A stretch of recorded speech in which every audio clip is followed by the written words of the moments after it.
Hello বন্ধুরা, দেখো আজকে আমি তোমাদের করে দেখাবো টকঝাল মিষ্টি আমের আচার।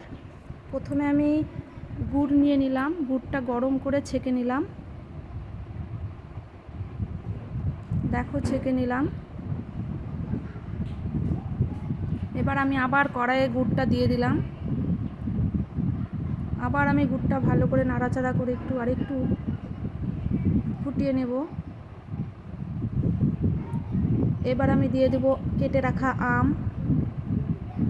দেখো আমি আম দিয়ে দিলাম।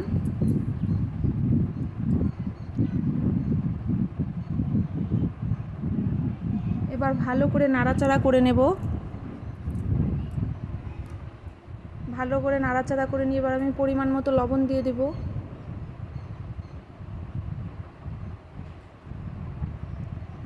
দেখো পরিমাণ মতো লবণ দিয়ে দিলাম। এবার পরিমাণ মতো হলুদ দিয়ে দিচ্ছি। ভালো করে আমি নাড়াচাড়া করে নিচ্ছি। লবণ হলুদের মধ্যে মিক্স করে নিব ভালো করে আমটা। এবার দেখো আম ফুটছে।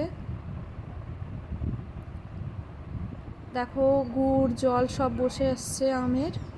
এবার আমি একটা তেজপাতা দিয়ে দিলাম। জল আরও কমে আসবে, গুড় জলটা কমে আসবে। তারপরে আমি আমটা আরেকটু ভালো করে কষে নেব। তারপরে আমি মশলা দিয়ে দিব।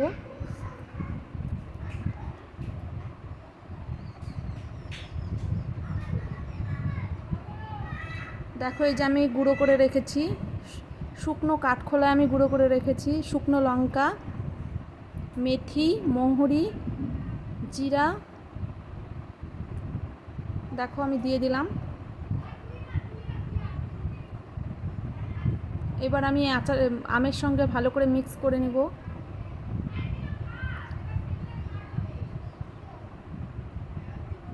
দেখো আমি পরিমাণ মতো সব দিয়ে দিলাম।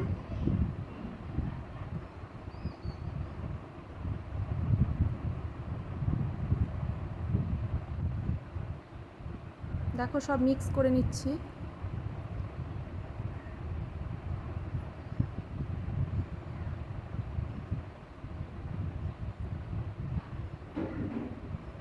দেখো এবার আমি দিয়ে দেব গোলমরিচ গুঁড়ো। দেখো এই যে গোলমরিচ গুঁড়ো দিয়ে দিলাম।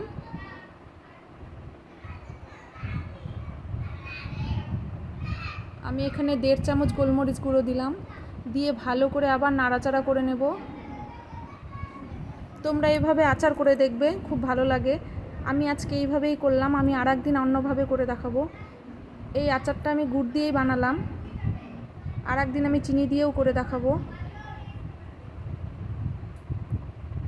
দেখো তারপরে দিয়ে দিব জোয়ান। দেখো আমি অল্প পরিমাণে জোয়ান দিয়ে দিলাম।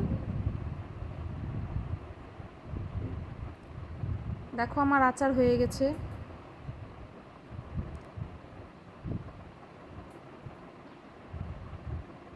দেখো আচার হয়ে গেছে।